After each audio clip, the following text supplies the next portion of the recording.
Hello, my name is Jenny Moore, and today we will be talking about the Nordic curl, razor curl, and the modified razor into Nordic curl. The Nordic curl is a knee flexion exercise with a slow, controlled eccentric phase, as well as a concentric phase. In the Nordic curl, you want to ensure that the ankles are dorsiflexed to avoid cramping in the calf muscles. When performing the Nordic curl in the eccentric phase, you go down slowly as far as you can in hip extension, and then fall to the floor, giving yourself a slight push off the floor to then perform the concentric phase, performing knee flexion. You can see I hit about a 45-degree angle before dropping. The razor curl begins in a hip hinge position on the floor. Here I am performing it with a band for assistance. The razor curl is a hip extension exercise on the eccentric phase and a knee flexion exercise on the concentric phase. When performing the razor curl, ensure that abdominals are flexed to keep the thoracic spine flat or even rounded is better than it being in extension. At the bottom of the razor curl, squeeze the glutes for full hip extension and a nice flat back.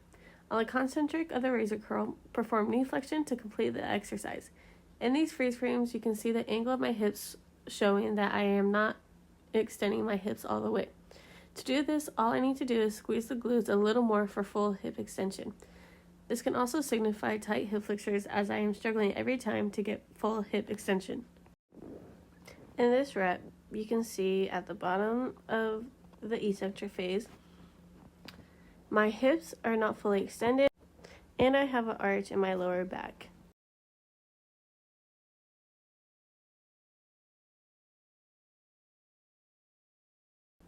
In this next rep, you can see my hips are more extended, but I am not going as far down, but I was able to keep my back in a neutral position.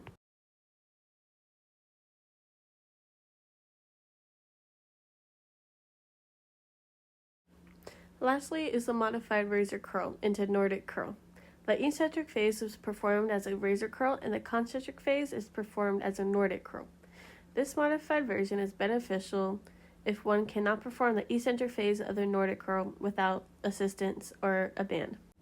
All of these curl variations are important for the distal hamstrings in the eccentric phase because it will transfer over to activities that involve rapid deceleration, as these exercises force the hamstrings to lengthen under tension.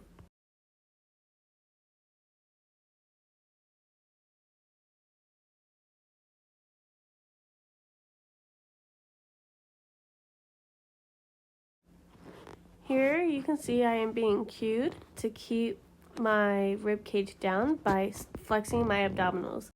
This is important to ensure that the back is not in extension, and this will keep the thoracic spine in flexion and not in extension.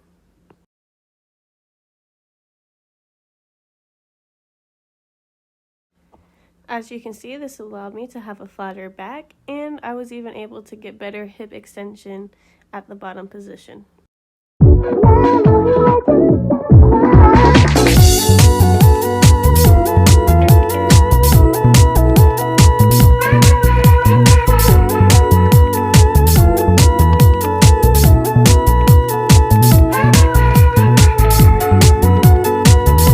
As you can see, these are difficult exercises, and I failed many times.